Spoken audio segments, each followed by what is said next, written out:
नमस्कार, आपल्यांना या यूट्यूब चॅनलमध्ये आपण सर्वांचं स्वागत। धाराशिव जिल्ह्यातील सर्वात मोठी अशी पटांगणात भरणारी श्री येडेश्वरी देवीची यात्रा आज संपत आहे।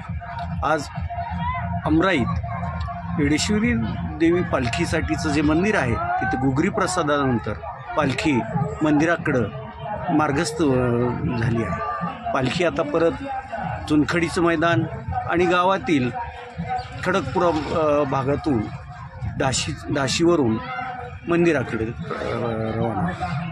गेली 5 दिवस सुरू असलेले यात्रेत असंख्य रुपयाची उलाढाल झाली। त्याचबरोबर लाखो भाविक देवीचं दर्शन घेऊन